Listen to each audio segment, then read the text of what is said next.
The earliest bread was flat, unleavened, and round. The early Greeks called it pita, and its popularity spread around the Mediterranean. Today in the U.S., pita is favored as a sandwich bread because of its unique ability to form a pocket. Nobody can take a bread and go like this in the market and then open it again like this and be able to open it and use it. Nobody can do that. They have tried. A lot of people came and tried that, and they will never be able to do that because they don't know what they're doing. Albert Boyajian seems to know what he's doing. He's built a successful pita bread business in Pacoima, California. He bakes something for everyone. Arab bread for the Arabs, kosher Masada brand pita for the Israelis, lavash for the Lebanese, and whole grain for the vegans. Albert grew up in Syria, eating handmade pita. His goal has been to duplicate that taste, in quantity. The process at Global Bakery begins with mixing a half-ton of dough at a time. In a trough, the dough is then hoisted up and emptied into a machine that divides it and rolls it into perfect balls. Those are dropped into baskets to rest and ride for a 20-minute cycle, while the gluten relaxes and the dough rises. Next comes the sheeting process, where the dough ball is rolled flat in one direction, making it oblong, and then at right angles to make it round again. After a period of proofing, the sheets of dough head to the oven for an intense 20 to 40 second bake at 700 to 1200 degrees Fahrenheit. This is where the magic of the pita pocket takes place. Oxidation on the surface of the dough seals the exterior of the bread. Inside, millions of tiny bubbles of carbon dioxide expand rapidly, filling with superheated steam, causing the bread to expand like a hot air balloon, until it naturally springs a leak. Look at this one here. Each one of them was having air vents in the bottom. That's where the air is going to come out. Don't ever put your fingers in front of the air vent because the temperature is coming out is very hot. If you look at it, just put your hand there and push this. It's very, very hot. The steaming pita pockets begin to cool as they head up the conveyor belt to circle the bakery.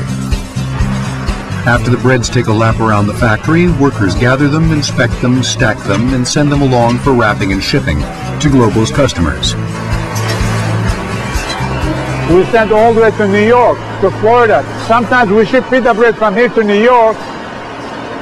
The airfare is 10 times more than the pita bread. While pita is embraced by many ethnic cultures, a loaf of challah has special significance for religious Jews. It's Thursday evening, and things look quiet at Continental Bakery in Valley Village, California.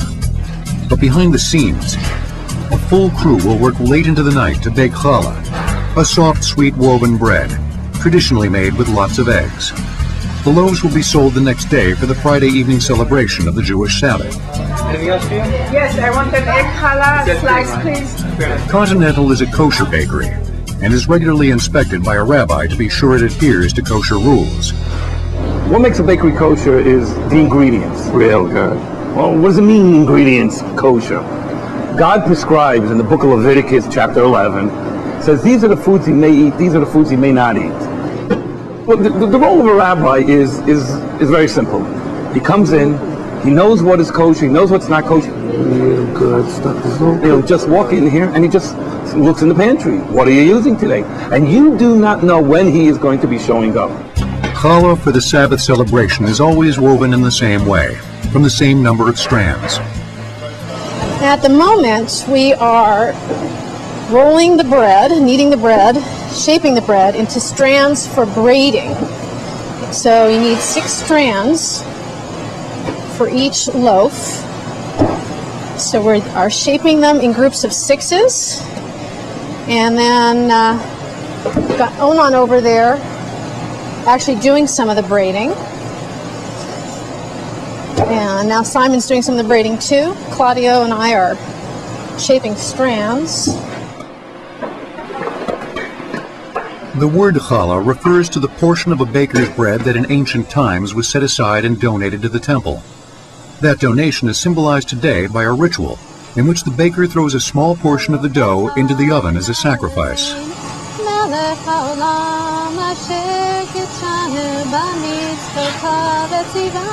Along with the loaves of challah are the special orders. Simon is going to be making an 8-pound twist for us tonight, and he's using the egg dough.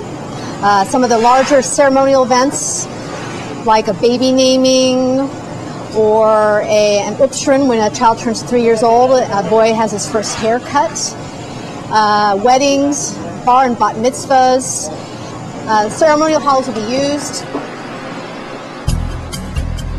Over the next 8 hours, not only are 1,100 loaves of challah woven and baked, but all the rest of the bakery's goods are finished as well.